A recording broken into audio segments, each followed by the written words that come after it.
Hello everybody, welcome back to the Cure for the Common Game. Today we're going to look at Ice Age.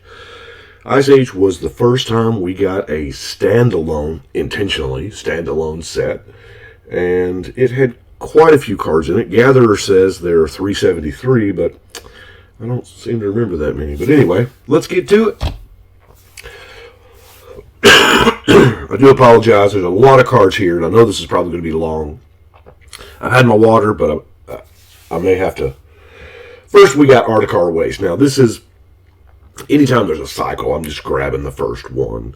This was the first time we got, honest to goodness, Painlands. Now, there were only 5 of these in friendly color, and it changed us all. It really, really did. There was a segment of the population that didn't really care for them, because why would you want to take damage? I'll just play Tundra. Well, little did we know. Altar of Bone. Now, this effect is not... You sack a creature, look through your library for a creature, and you put it in your hand. So, here again, one of the first times we'd seen anything like this. And nowadays, in Celestia decks, it is good to... Well... To be honest with you, trade your Mana Dork for your Crater Hoof, or whatever. Things like that. Decent card. This was a set that gave us Brainstorm the first time, and I remember not liking the fact that you had to put 2 back. Well, if I'm going to draw them, I just want to keep them. And we didn't really understand exactly how powerful this was. Now, until, well, for me, it was years later when Oath of Druids came out, and I was able to sculpt the top of that deck and put a, yeah. So, but it's Brainstorm, instant card draw, and card selection is always good. We know that. Now, Crown of Ages. I had a blast with Crown of Ages because I would just move around Control Magic. You know, you play Control Magic, with the only problem is once you steal their creature, they play something better. Nah, I think I'll, take that one instead. But nowadays, it's good for, of course, we used house rules like any enchantment that could target a player, you could play Crown of the Ages to move it, which I know that isn't exactly how it is. It is just strictly local enchant aura. Deflection. Now, Deflection, believe it or not, when Ice Age was new and fresh in the world, this card saw $15. It was the first redirection spell that we had, and it was super powerful, or so we thought. Maybe in this set, because Ice Age wasn't a really powered up set. I mean, it really wasn't. Which we thought it was amazing back then, but now looking back at it, we've kind of eclipsed it several times over, but the same is true with Deflection. We've had several other cards at cheaper mana costs that do a similar effect. But, I mean, it's a great card, it's great art, fond memories. Now, Demonic Consultation is a card I don't see a lot in our format because of the singleton nature of it, and if you remove the named card in the top 6, you're just kind of, you don't have a deck anymore. Now, that can have its advantages. If you are, part of the Labman fan club. But I just recently used it in Tesa to approach of the Second Sun. You cast Approach, it buries itself 7th. That math works out perfect. The Splat Stick. Despotic Scepter. Bury target permanent you own. Always good for those, Z-Drew, if things go south for you there. But I like it. I like the ability to splat my own stasis before, if I had another stasis in my hand, back then, or had a way to get it back. At sorcery speed, and I couldn't do it as an instant. I could splat it, and that way I get it untapped. But it has other uses besides that. That was just what I used it for back then. Now, Ball Envision is good. It was soon, in the very next set alliances, would be eclipsed by Limdul's Vault. Y'all heard me talk about that in the alliances set review, but it kind of suffers from that.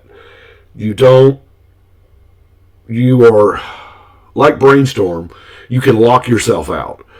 If you've got just a really bad set of cards that you don't want any of, you just know it's a bad time. There wasn't as many shuffle effects back then, but now we've got shuffle effects out the frame. Earthlink. Okay, here's how hard I tried to make this thing happen. And I know it's rough. Okay. I played Living Plains, which turned all lands into creatures, and then I bolted a land. So, because this says whenever a creature is put into the graveyard, that player sacks a land. Now, so I would make creatures lands, bolt one of them. Oh, you got a creature die, you got to sack a land. And the land they sacked was a creature. So you had a creature die, so you got to sack a land. Yeah, it was rough, but it was a personal Armageddon. And I didn't really, at the time that Ice Age was out, EDH was not a thing, but it kind of was in my local format. We didn't, a similar version. We all played multiplayer. That's how I learned to play. And there was, 5, 6, 7 of us, and we would meet and just play, and we played with the cards we had. And a lot of times that was just one-ofs. So, Elemental Augury. Now, I was really thinking that this would get a reprint with some bolus art or something, because is this not the most bolusy thing you've ever heard of? Look at the top 3 cards of target player's library.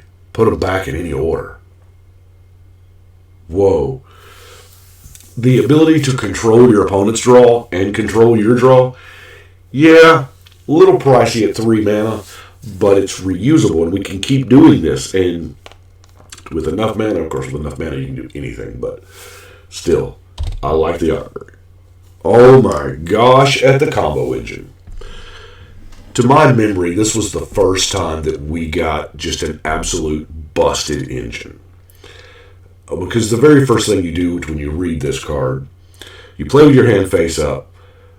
You can't draw creatures. But one of your creatures dies, it goes back to your hand. So it took a while for this to catch on. Now, granted, Goblin Bombardment was really what sent it over the top years later. But Enduring Renewal just had my attention from the moment. It took me a while to figure it out. And now we know it as just, oh, is that Enduring Renewal? Okay, we gotta kill this guy. Fire Covenant. Now, I believe this was reprinted and the time shifted. But the ability for 3 mana, yes, you're paying life. But for 3 mana, you can kill a bunch of creatures, paying X life. Now, we use our life as more of a resource probably than any other format because we start with so much. Fire Covenant's a good time. Fen Horn Elf. I could not understand why they just reprinted Llanowar Elves and called it something different. It was weird to me. But then I started getting into that big constructed magic, and I was like 4 copies per card. And I was like, oh, wait a minute. I thought I was pulling a fast one.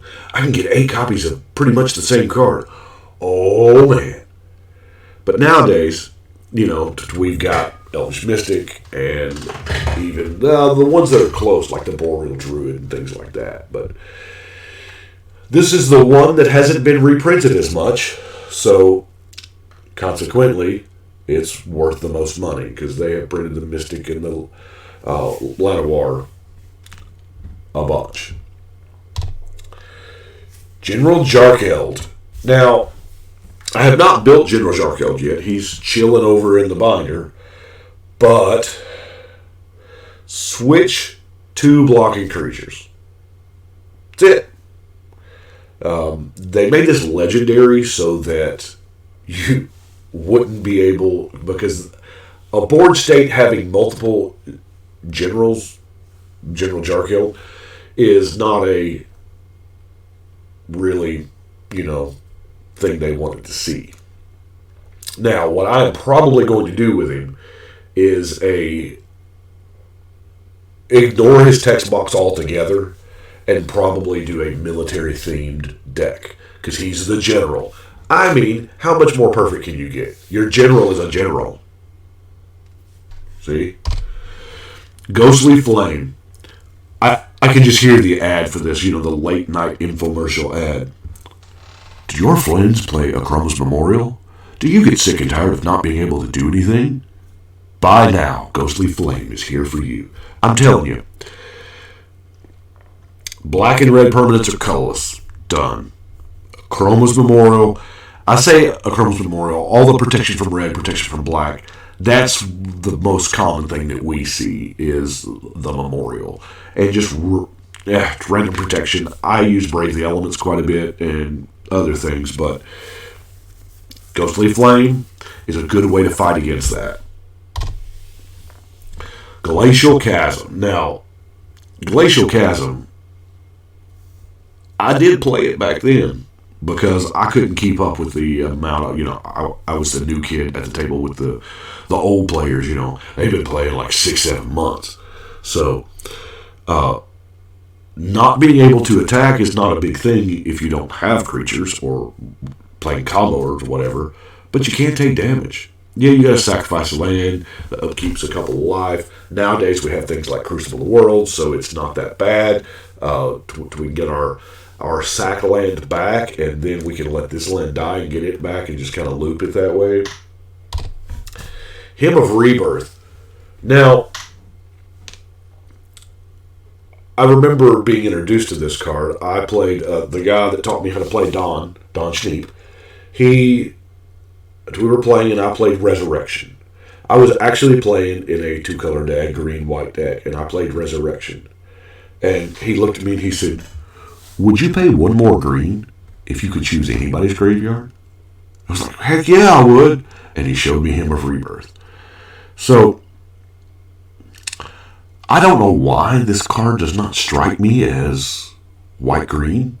I mean, white kind of does it, but it seems like taking creatures from anybody's graveyard, that's black. I mean, that's just a black ability. But I like Hymn of Rebirth because it's just not played, and it can get you another copy of that dead creature. Illusions of Grandeur. Illusions of Grandeur was kind of weird, and we didn't really understand it until, several years later when Donate came out. But I used it, and how most people used it was when you got really low on life, it bought you some time. But nowadays, we just cast it and donate it with Zidru, or, here you go. You can have it. It's a gift. Jester's Cap. Oh, man. Okay, back then in Standard, we had a banned and restricted list. So you actually had cards in Standard that you could only have 1 of. Now, they haven't done that in some time. So, but we were sure.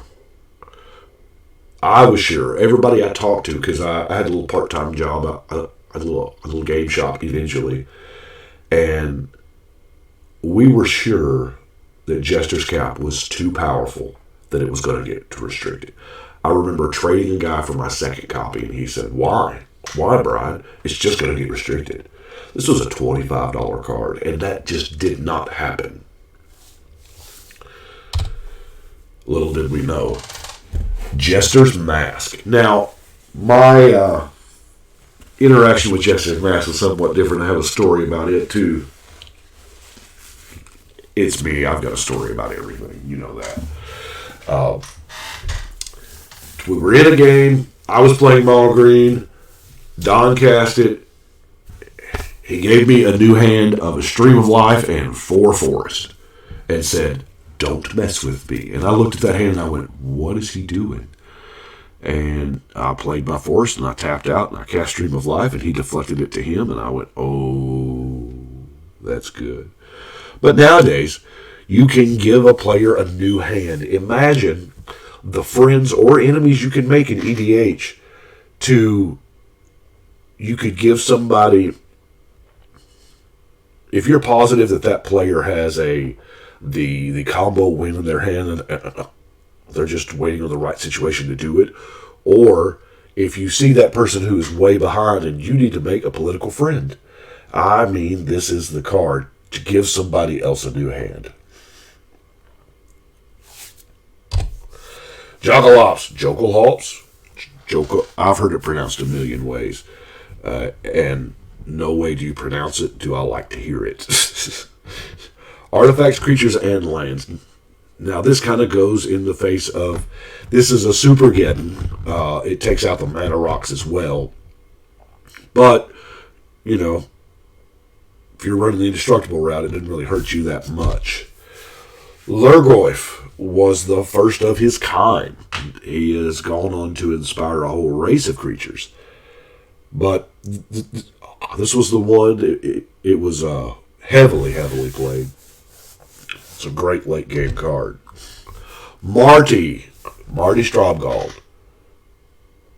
Marty Stromgald is just amazing. Now we have Helm of the Host. I was listening to the EDH Recast and one of them mentioned Martin Stromgald with Helm of the Host on it, and I was like, oh my god, my brain hurts. And they said you'll never use algebra. Mariki Beret, I don't know, but she's amazing with cards that untap creatures. Because you just steal them, and if you untap her, they die. So, now granted, once you steal them, they don't gain the haste, but they do die when she untaps. Now, of course, she does not untap, so you have to do it by some other means. Mystic Remora, probably one of our best blue enchantments in our format. Oh, I've probably drawn, I wanted to say millions, but that's probably not accurate. I know I've drawn thousands of cards in the existence of Mystic Remora. It is beautiful. It's good early, it's good late, it's good middle. I mean, it's card draw. Oh, so sweet. Nature's Lore. Search your library for any forest dual land. That's how it reads. And put it directly into play. Go get your savanna, your tropical island, or even your shocks, or your cycles from Amonkhet. They have 2 types. Go get it. This is about as cheap as that effect has been. And notice it does not say tapped. Do you know how there's 2 kinds of people? You know, Pepsi or Coke, Xbox or PlayStation, Ford or Chevy. This card right here, 2 kinds of people. There is Necropotence and there is Necropotence. I don't really care. Here again, it's one of those cards that gives me shivers either way, because this is amazing. The guy that taught me was super smart. He was pre-med, and he was on this card before anybody else was, that it appeared in magazines or whatever. 'Cause that's what we had back then. We had magazines. We didn't have the internet. But I looked at it, and I said, well, this card isn't that good. The only use for it is just to keep your hand at 7. 24 years later, here I am going, oh my god, you can keep your hand at 7? Wow. It's an amazing, it has won a ton of stuff. Othalim Duel. Now, there's a lot of bad stuff in that paragraph, but it ends up with double black, draw a card. If you're in a position where your life total cannot change, this is the card. Or if you are in a position to where you can sacrifice an enchantment at instant speed, you can cast it, draw a bunch of cards if you have enough mana. Odds are you're playing black, so you can do that. It's decent. It's situational at best. Orcish Lumberjack. I did a single card strategy on this one a few weeks ago, and it's really good. In your Gruul style, I want to ramp out a bunch of a bunch of mana very quickly. Pox. Another huge tournament card. A third of everything. I don't know that I have ever actually cast Pox. Now, I've cast small Pox, but that's totally different. Pyroblast. Yes, I'm showing Pyroblast and not Hydroblast because, personal bias, I'm not going to lie. Pyroblast says counter target Cyclonic Rift or destroy target permanent if it's Teferi. That's what it says to me. It also has some other bonuses, but, you know. Pyroclasm. The first time we got, damage to all creatures in an affordable form. 2 mana, 2 damage each creature. At the time, believe it or not, check this out. At the same time they printed Pyroclasm, a white weenie deck won the World Championship. I don't get it. Ritual of Subdue. Whoa. If you're playing mono green, odds are you're playing some ramp, and you've got probably more mana than everybody else at the table. How would you like to color lock out everybody else? Yeah, your lands produce colorless too. But you know what? You got elves, so you probably don't care. Yeah, this is a mean card.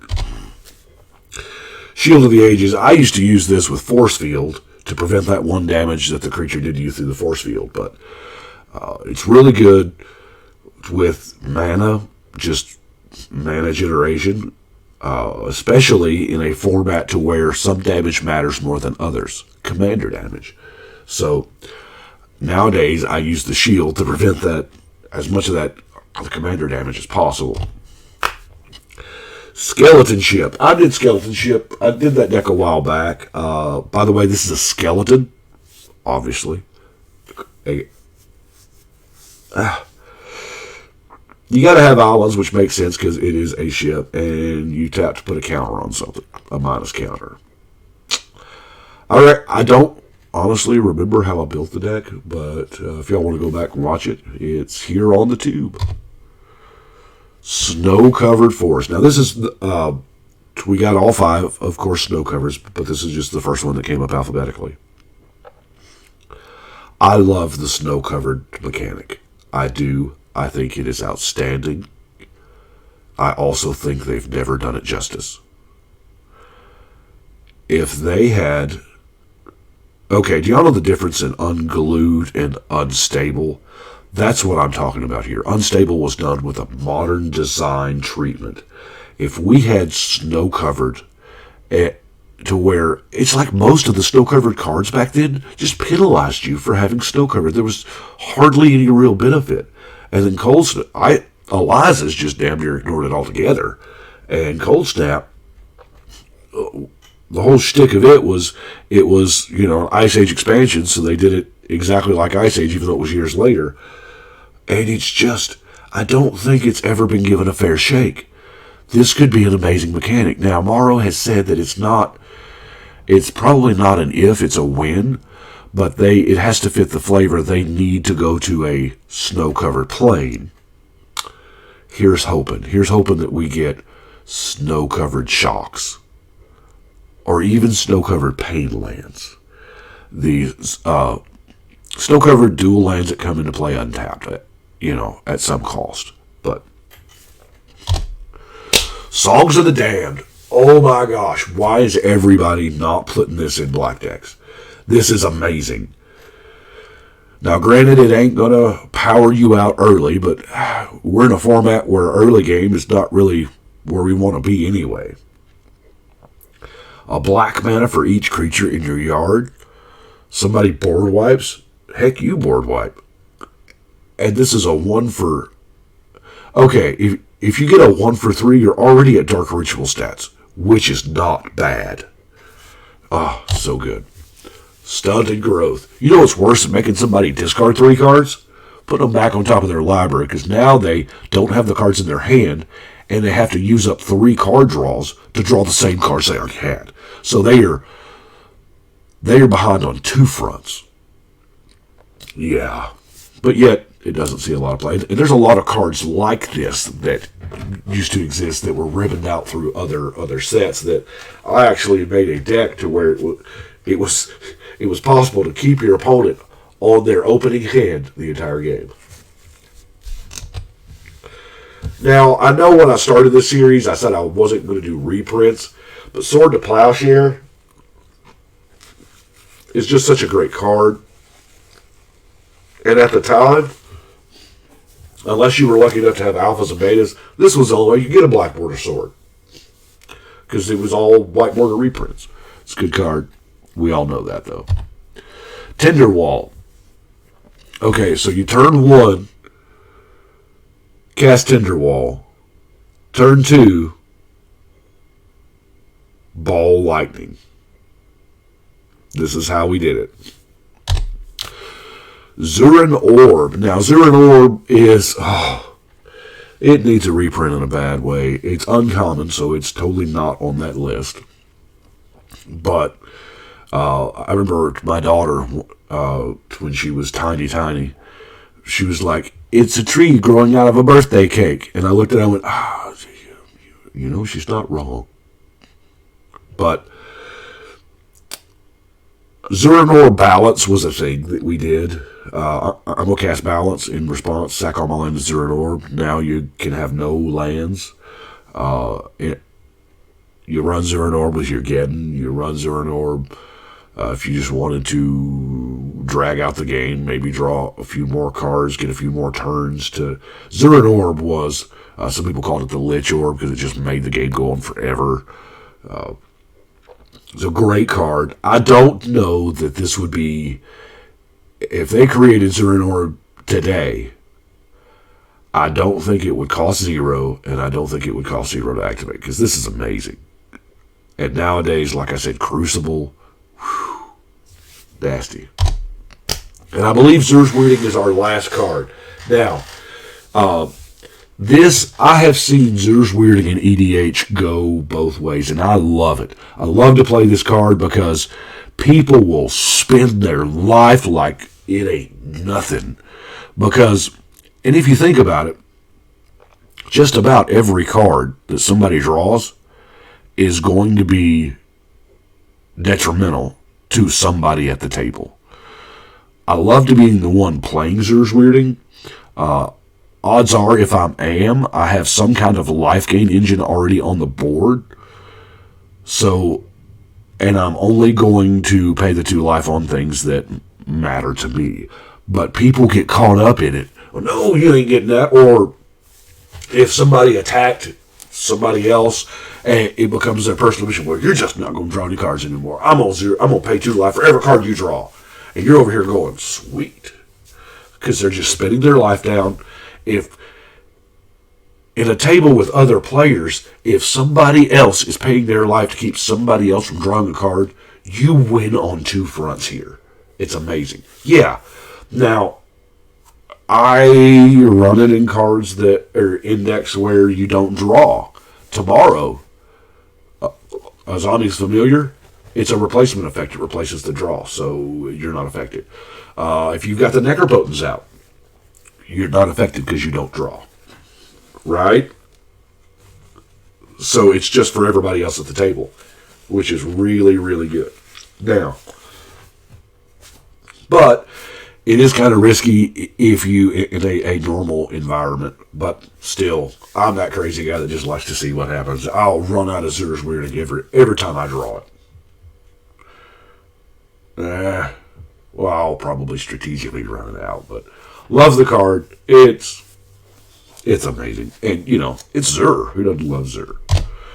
Well, that is what we have got for Ice Age. I appreciate y'all watching. We're, 30-minute mark. If anybody's listening to right now, you a boss, man. I appreciate it.